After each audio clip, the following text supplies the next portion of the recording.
കാറ്റത്ത് കിളിക്കൂടിൻ്റെ ഇന്നത്തെ എപ്പിസോഡിലേക്ക് എല്ലാവർക്കും സ്വാഗതം. വീഡിയോ ആദ്യമായി കാണുകയാണെങ്കിൽ സപ്പോർട്ട് ചെയ്ത് സബ്സ്ക്രൈബ് ചെയ്ത് ലൈക്ക് ചെയ്യാൻ മറക്കല്ലേ. തൻ്റെ റൂമിൽ സങ്കടത്തോടെ കരഞ്ഞുകൊണ്ടിരിക്കുന്ന ഗായത്രിയുടെ അരികിലേക്ക് വീണ്ടും അവളുടെ ഫ്രണ്ട് വന്ന് വിളിക്കുക. നീ വന്നേ, എന്തെങ്കിലും കഴിക്കാം. നീ ഇങ്ങനെ പട്ടിണി കിടന്നിട്ട് എന്താ കാര്യം? ഞാൻ വീട്ടിലേക്ക് വിളിച്ചു പറഞ്ഞു, ഈ ഓണത്തിനെ ഞാൻ ചെല്ലുന്നില്ലെന്ന്. നിന്നെ ഒറ്റയ്ക്കാക്കി പോവാൻ എനിക്ക് ധൈര്യമില്ലെന്ന്. ഗായത്രി എപ്പോഴും സങ്കടം സഹിക്കാനാവാതെ കരഞ്ഞുകൊണ്ടിരിപ്പാ. രാത്രി എല്ലാവരും ഉറങ്ങിക്കഴിഞ്ഞു. ഉറങ്ങാതെ കിടക്കുന്ന ഹരീഷ് തന്റെ അരികിൽ കിടക്കുന്ന സുധീഷിനെ വിളിച്ചു നോക്കുന്നുണ്ട്. അവൻ വിളി കേൾക്കുമ്പോഴേക്കും ഉറങ്ങിയില്ല അല്ലേ എന്ന് ഹരീഷ് ചോദിക്കുക. ഉറക്കം വരുന്ന പണിയാണല്ലോ നീ ചെയ്തു വെച്ചതെന്ന് സുധീഷും. ഹരീഷ് സോറി പറയുമ്പോഴേക്കും എന്തോന്ന് സോറി? ഒരു കാര്യവുമില്ലാതെ സീൻ കൊളാക്കി വെച്ചിട്ട് നിന്റെ തലക്കിട്ടൊരെണ്ണം തരിക വേണ്ടത് കൊരങ്ങൻ എന്ന് സുധീഷ് അവനെ വഴക്കു പറയുക. അതുവരെ ഉറക്കം അഭിനയിച്ച് കിടക്കായിരുന്ന നികേഷും തിരിഞ്ഞ് ഇനി അതും പറഞ്ഞ് വഴക്കുണ്ടാക്കിക്കോ. ഹരീഷ് ഏട്ടൻ സോറി പറഞ്ഞില്ലേ പിന്നെന്തായെന്ന് അവൻ ചോദിക്കുന്നുണ്ട്. നീ ഇതുവരെ ഉറങ്ങിയില്ലേന്ന് സുധീഷും അവനോട് ചോദിക്കുക. ഇല്ല, ഞാൻ നിങ്ങളെയൊക്കെ ഒന്ന് വിളിച്ചെഴുന്നേൽപ്പിച്ച് ഒന്ന് പാച്ചപ്പ് ചെയ്ത് നാളത്തെ ഓണാഘോഷം എങ്ങനെ കളറാക്കാമെന്ന് വിചാരിക്കുകയായിരുന്നു ഞാൻ എന്ന് നികേഷ് പറയേ. നീ പേടിക്കണ്ടടാ, അതൊക്കെ നമുക്ക് സെറ്റാക്കാമെന്നേ എന്ന് സുധീഷും പറയുകയാ. എങ്ങനെ? പൂ വാങ്ങണ്ടേ എന്നവൻ ചോദിക്കേ. എടാ കഴുതേ, പൂക്കൾ വരുന്നത് വെളുപ്പം കാലത്താ, അപ്പോഴല്ലേ നമുക്ക് ഫ്രഷ് ആയിട്ടത് വാങ്ങാൻ കിട്ടൂ.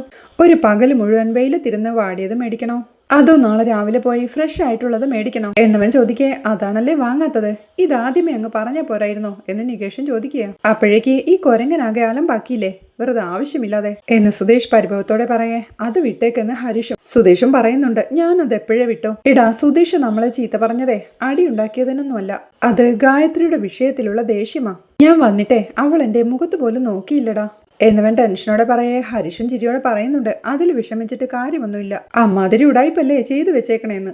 അതൊക്കെ ഓണം കഴിയുമ്പോൾ സെറ്റാവും ചേട്ടാ, ഉറപ്പെന്ന് നികേഷും ആശ്വസിപ്പിക്കുകയാ. ഉറങ്ങാതെ പുറം തിരിഞ്ഞു കിടപ്പായിരുന്ന സുഭാഷ് ഏട്ടനും ഇടയ്ക്ക് കണ്ണു തുറന്ന് അവരുടെ സംസാരം ശ്രദ്ധിക്കുക. എടാ, ഏതായാലും നാളത്തെ പൂക്കളത്തോടു കൂടി കിളിക്കൂട്ടിലെ ഓണം നമ്മൾ അങ്ങ് ആരംഭിക്കുന്നു, കൈകൊട് എന്ന് സുധീഷ് പറയുമ്പോഴേക്കും ഹരീഷും നികേഷും കൈ കൊടുക്കുകയാ. അത് പൊളിക്കുമെന്ന് ഹരീഷും പറയുന്നുണ്ട്. അത് കേട്ട് അപ്പുറത്ത് കണ്ണു തുറന്ന് കിടക്കുകയായിരുന്ന സുഭാഷ് ഏട്ടനും സന്തോഷത്തോടെ പുഞ്ചിരിക്കുകയാ. സോറി ട്ടോ എന്ന് ഹരീഷ് സുധീഷിനോടായി പറയുമ്പോഴേക്കും സാരമില്ലടാന്ന് പറഞ്ഞ് സുധീഷ് അവനെ ചേർത്ത് പിടിക്കുക. രാവിലെ നിധി എഴുന്നേറ്റ് കുളിച്ചു മാറാനുള്ള ഡ്രസ്സുമായി ഹാളിലേക്ക് എത്തുമ്പോൾ എല്ലാവരും എഴുന്നേറ്റ് കഴിഞ്ഞിരുന്നു. പൂജാ ഫോട്ടോയ്ക്ക് മുന്നിൽ വിളക്ക് തെളിയിച്ചത് കണ്ട് അവളൊരു പുഞ്ചിരിയോടെ ചുറ്റുപാടും നോക്കി.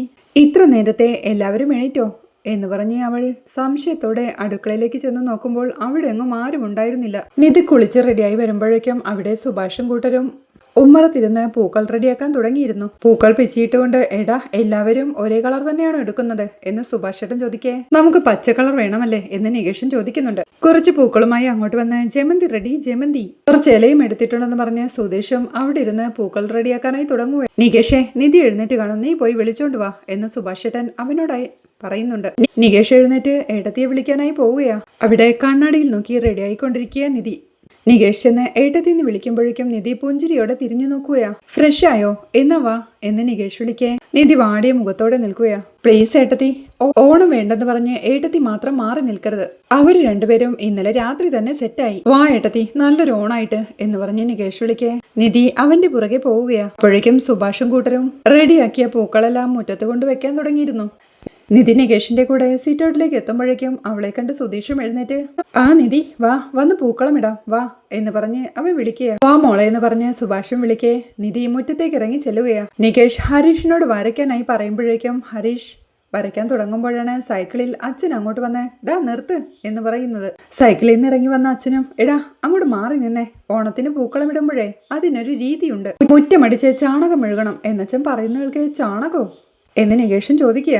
അതെ, ചാണകം. പണ്ടൊക്കെ ചാണകം മെഴുകി തറ ശുദ്ധിയാക്കിയിട്ടാ പൂക്കളിരുന്നേ, ഒന്ന് മാറി നിൽക്കടാ എന്ന് പറഞ്ഞ് അച്ഛൻ ഒരു കപ്പിൽ വെള്ളവും ചൂലും എടുത്ത് വരുമ്പോഴേക്കും ഏയ് ഇതൊന്നും വേണ്ട എന്ന് ഹരീഷും പറയുകയാ. വേണമിടാ, ചാണകം വട്ടത്തിൽ മെഴുകി നടുക്കൊരു ഉണ്ട ചാണകവും വെച്ച് അതിലൊരു വലിയ പൂവും വെച്ച് ബാക്കി ചുറ്റിലും നല്ല ഡിസൈൻ ഇട്ടാലേ ശുദ്ധി മാത്രമല്ല അന്നത്തെ ദിവസം മുഴുവൻ പൂക്കൾ പറന്നു പോവാതെ അതിൽ പറ്റി പിടിച്ചിരിക്കുള്ളൂ എന്നച്ഛൻ പറയുന്നവൾക്ക് നിധിയും പറയുന്നുണ്ട്. ശരിയാ, അമ്മമ്മയുടെ വീട്ടിലൊക്കെ ചെയ്യുന്നത് കണ്ടിട്ടുണ്ടെന്ന്.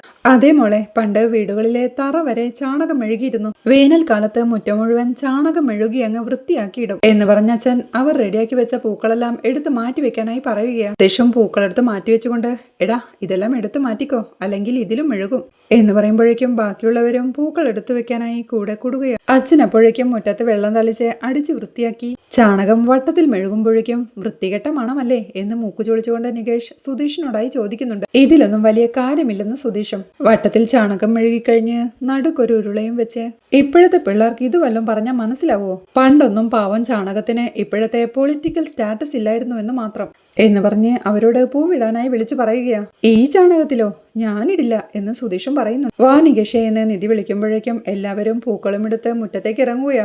എല്ലാവരും അനുവദിക്കുകയാണെങ്കിൽ ഞാനൊരു ഡിസൈൻ ഇടാമെന്ന് നികേഷും പറയുന്നുണ്ട്. മാറിയിരിക്കടാ, ഇത് എന്റെ സ്ഥലമാണെന്ന് പറഞ്ഞ് സുധീഷും പൂക്കളുമായി അങ്ങോട്ട് വരികയാ. പൂ വെക്കട്ടെ എന്ന് നിധി സുഭാഷിനോടായി ചോദിക്കുമ്പോഴേക്കും പൂ വെച്ചോട്ടെ എന്ന് സുഭാഷും അച്ഛനോടായി ചോദിക്കുക. അച്ഛൻ അനുവാദം നൽകുമ്പോഴേക്കും അവർ പൂക്കളം ഇടാനായി തുടങ്ങുകയാണ്. പൂക്കൾ ഇട്ടുകൊണ്ട് നികേഷ് നിധിയോടായി ചോദിക്കുന്നുണ്ട്. ഏട്ടത്തിയുടെ കുട്ടിക്കാലത്തൊക്കെ ഓണം അടിപൊളിയായിരുന്നു എന്ന്. പിന്നെ അമ്മയുടെ വീട്ടിലായിരിക്കും ഓണം വെക്കേഷൻ. അവിടെ ശരിക്കും അടിപൊളിയാ. ദിവസവും പൂക്കൾ തേടി നടന്ന് പൂക്കളമിടും, മുറ്റത്ത് ഊഞ്ഞാലിടും, കാവർക്കും, ശർക്കര ഉപ്പേരി ഉണ്ടാക്കും, പൂവട ഉണ്ടാക്കും എന്നവൾ പുഞ്ചിരിയോടെ പറയുന്നവൾക്ക് പൂവടയോ? അതെന്താ പൂവട? പൂ കൊണ്ടുള്ള അടയാണോ എന്ന് നികേഷും ചോദിക്കുക. അച്ഛനും ചിരിയോടെ പറയുന്നുണ്ട്. എടാ അത് അട തന്നെയാ, ഓണത്തപ്പന് നിവേദ്യമായി കൊടുക്കുന്നത് കൊണ്ട് പൂവട എന്ന് പറയുന്നു മാത്രം. അത് കേട്ട് നികേഷും സുഭാഷ് ഏട്ടാ എന്നാ നമുക്കും ഉണ്ടാക്കിയാലോ പൂവട എന്ന് ചോദിക്കുക. ആവാലോ എന്ന് സുഭാഷും സമ്മതിക്കുക. അങ്ങനെ അവർ സന്തോഷത്തോടെ പൂക്കളം ഇടുമ്പോഴേക്കും സുധീഷ് താനും പൂക്കൾ ഇടുന്ന നിധിയും ഒന്നിച്ചുള്ള ഒരു സെൽഫി എടുക്കുകയാ. My wife is making pookalam എന്ന ക്യാപ്ഷനോട് കൂടി അവൻ അത് വാട്സപ്പിൽ സ്റ്റാറ്റസ് ഇടുകയാ. അപ്പോഴാണ് മൊബൈൽ റിങ് ചെയ്യുന്ന ശബ്ദം കേട്ട് ഏട്ടത്തിയുടെ മൊബൈൽ അടിക്കണ്ടല്ലോ എന്ന് നികേഷ് പറയുന്നത്. ഞാൻ പോയി എടുക്കട്ടെ എന്ന് പറഞ്ഞ് നിധി അവിടെ നിന്ന് എഴുന്നേറ്റ് പോവുകയാണ്. അവൾ ചെന്ന് കോൾ എടുക്കുമ്പോഴേക്കും അത് ഓഫീസിലെ സ്റ്റാഫായ ദിവ്യയായിരുന്നു. ആ ദിവ്യ, അത് ഞാനിപ്പോൾ അയച്ചു തരാം ശരിയെന്ന് പറഞ്ഞ് അവൾ കോൾ കട്ട് ചെയ്ത് വാട്സപ്പ് എടുത്ത് നോക്കുമ്പോഴാണ് സുധീഷിന്റെ ആ സ്റ്റാറ്റസ് കാണുന്നത്. അത് കണ്ടവൾ ദേഷ്യത്തോടെ നിൽപ്പാ. ബീഡി പുകച്ചുകൊണ്ട് അച്ഛനും പൂക്കളം ഇടാനായി വരുമ്പോഴേക്കും അച്ഛാ ആ ബീഡി ഒന്ന് മാറ്റി വെക്കച്ചാ, പൂവിടുവല്ലേ എന്ന് സുഭാഷും ചോദിക്കുക. പൂക്കളം നോക്കി അച്ഛൻ ഓരോ ഐഡിയസ് പറയുമ്പോഴേക്കും സുഭാഷും പുഞ്ചിരിയോടെ നോക്കി നിൽപ്പാ. തന്റെ റൂമിലെ കട്ടിലിൽ സങ്കടത്തോടെ ഇരിക്കുകയായിരുന്ന ഗായത്രിയും സുഭാഷിന്റെ സ്റ്റാറ്റസ് എടുത്തു നോക്കുമ്പോഴേക്കും നിധിയും ഒന്നിച്ചുള്ള അവന്റെ സ്റ്റാറ്റസ് കണ്ട് അവൾക്കാകെ ഭ്രാന്ത് പിടിക്കുക. മൊബൈലെല്ലാം ബെഡിലേക്ക് എറിഞ്ഞ് അവൾ സങ്കടത്തോടെ കരയുകയാണ്. മൊബൈലും കയ്യിൽ പിടിച്ച് നിധി ഉമ്മറത്തേക്ക് എത്തുമ്പോഴേക്കും സുധീഷും ഒരു പുഞ്ചിരിയോടെ അവളെ തിരിഞ്ഞു നോക്കുകയാ. നിധിയും മൊബൈലിലേക്കും അവന്റെ മുഖത്തേക്കും ദേഷ്യത്തോടെ നോക്കുന്നത് കണ്ട് കാര്യം മനസ്സിലായ സുധീഷും അയ്യോ എന്ന് പറഞ്ഞ് എഴുന്നേറ്റ് തന്റെ മൊബൈലിലെ സ്റ്റാറ്റസ് എടുത്ത് ഡിലീറ്റ് ആക്കാം എന്ന് പറഞ്ഞ് ആ സ്റ്റാറ്റസ് ഡിലീറ്റ് ചെയ്യുക. ഒരു ചമ്മലോടെ അവൻ അവളോട് പതിയെ സോറി പറയുമ്പോഴേക്കും നിധിയും മുറ്റത്തേക്ക് ഇറങ്ങി വന്ന് പൂക്കളം ഇടാൻ തുടങ്ങുകയാണ്. അങ്ങനെ പൂക്കളെല്ലാം ഇട്ട് കഴിഞ്ഞ് നികേഷും എഴുന്നേറ്റ് ദാ പൂക്കളം പൂർത്തിയായി. അങ്ങനെ മനോഹരമായ പൂക്കളത്തോടുകൂടി കിളിക്കൂട്ടിലെ ഓണാഘോഷത്തിന് തുടക്കമായിരിക്കുകയാണ്.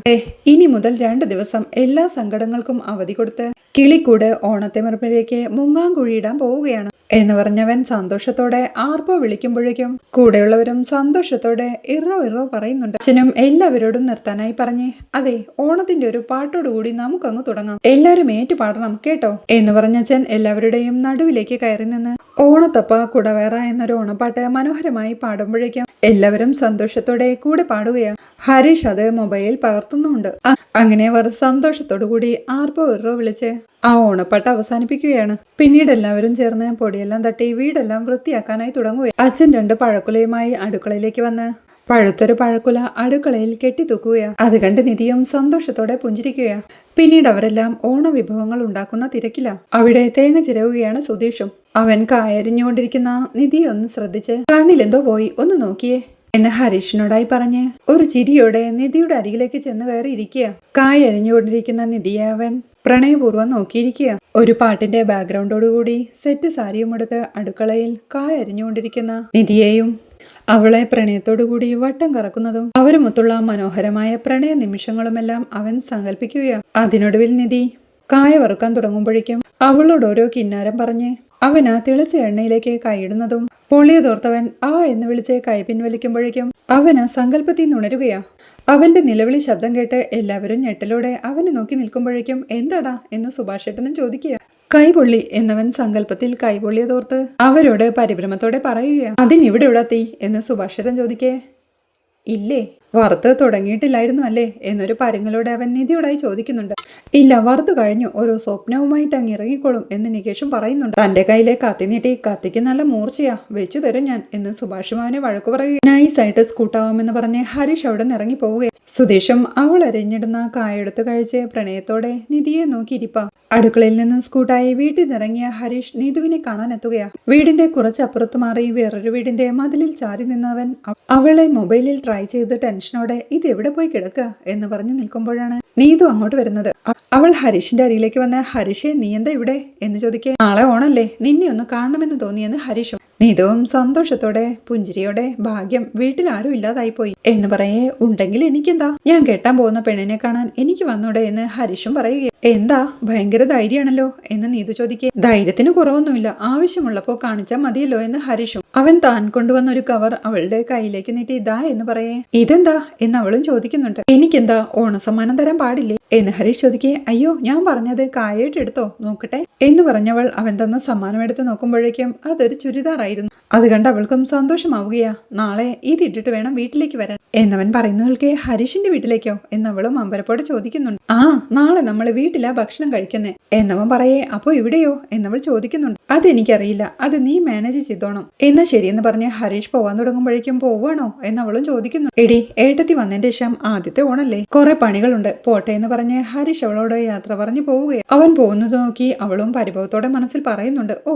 അപ്പൊ അതാണ് ആഘോഷം, അതിൽ ഞാനൊന്ന് ചെല്ലണം അത്രേ ഉള്ളൂ എന്ന് പറഞ്ഞ് മുഖം തിരിച്ച് അവൻ തന്ന സമ്മാനവും നോക്കി പുഞ്ചിരിയോടെ നിൽപ്പാൻ നീതു പോകും. രാത്രിയാകുമ്പോൾ ഹരീഷ് ഹാളിലിരുന്ന് മൊബൈലിൽ ഗെയിം കളിക്കുമ്പോഴാണ് നികേഷ് അങ്ങോട്ട് വന്ന് എന്താണ് പരിപാടി എന്ന് ചോദിക്കുന്നത്. ഗെയിം എന്നവൻ പറയുമ്പോഴാണ് സുഭാഷ് കുറെ കവറുകളുമായി അങ്ങോട്ട് കയറി വരുന്നത്. അവനെ കണ്ട് സുഭാഷ് ഏട്ടൻ എന്ന് നികേഷ് പറയുമ്പോഴേക്കും ഹരീഷും പെട്ടെന്ന് ചേറിന്ന് ചാടി എഴുന്നേൽക്കുകയാണ്. കുറെ കവറുണ്ടല്ലോ എന്ന് ഹരീഷ് ചോദിക്കേ. ഇതെന്താ കവറില് എന്ന് നികേഷും ചോദിക്കുന്നുണ്ട്. ഇതൊരു സാധനമാണെന്ന് പറഞ്ഞ് സുഭാഷ് ഹരീഷിനും നികേഷിനും ഓരോ കവറുകൾ കൊടുക്കുകയാണ്. എന്തത് എന്ന് നികേഷ് ചോദിക്കേ. ഓണക്കോടി എന്ന് സുഭാഷും പറയുന്നു. ഓണക്കോടിയോ എന്ന് ചോദിച്ച് സന്തോഷത്തോടെ നികേഷ് സുധീഷ് ഏട്ടനെയും ഏട്ടത്തിയും ഒക്കെ അങ്ങോട്ട് വിളിക്കുന്നുണ്ട്. അങ്ങോട്ട് വരുന്ന സുധീഷിനും നിധിക്കുമെല്ലാം സുഭാഷ് ഓണക്കോടി നൽകുകയാണ്. നിധി താങ്ക് യു പറഞ്ഞ് സന്തോഷത്തോടെ അത് വാങ്ങുമ്പോഴേക്കും അച്ഛനും അതിലെ വരികയാണ്. സുഭാഷ് അച്ഛനും ഓണക്കോടി കൊടുത്ത് ഓണക്കോടിയാ എന്ന് പറയേ. അച്ഛനും അത് വാങ്ങി ഓണക്കോടിയാണോടാ എന്ന് ചോദിച്ച് ഉമ്മറത്തേക്ക് പോവുകയാണ്. സുധീഷും ഹരീഷും നികേഷും എല്ലാം സന്തോഷത്തോടെ ആർത്ത് വിളിച്ച് സുഭാഷ് ഏട്ടനെ കെട്ടിപ്പിടിക്കുക. അത് കണ്ട് നിൽക്കായിരുന്ന നിധിയും എല്ലാരും കൂടി നിൽക്ക്, നമുക്കൊരു ഫോട്ടോ എടുക്കാമെന്ന് പറഞ്ഞ് തന്റെ മൊബൈലിൽ ഒരു സെൽഫി എടുക്കുകയാണ്. ഇത്രയുമാണ് ഇന്നത്തെ എപ്പിസോഡിലെ വിശേഷങ്ങൾ. കിളിക്കൂടിലെ ഓണാഘോഷത്തിലേക്ക് ചാന്ദിനിയും നീതുവും എത്തിച്ചേരുമ്പോൾ എല്ലാവരും സന്തോഷത്തോടെ ഓണം ആഘോഷിക്കുന്നതും ഗായത്രിയുടെ ഫ്രണ്ട്സ് സുധീഷിന്റെ വീട്ടിലേക്ക് വന്ന് സുധീഷിനെ ചീത്ത വിളിക്കുന്നതും ഹരീഷ് അവരെ വഴക്ക് പറഞ്ഞു ഓടിക്കുന്നതുമെല്ലാമാണ് നാളത്തെ എപ്പിസോഡിലെ വിശേഷങ്ങൾ. വീഡിയോ ഇഷ്ടമായാൽ സപ്പോർട്ട് ചെയ്ത് സബ്സ്ക്രൈബ് ചെയ്ത് ലൈക്ക് ചെയ്യാൻ മറക്കല്ലേ.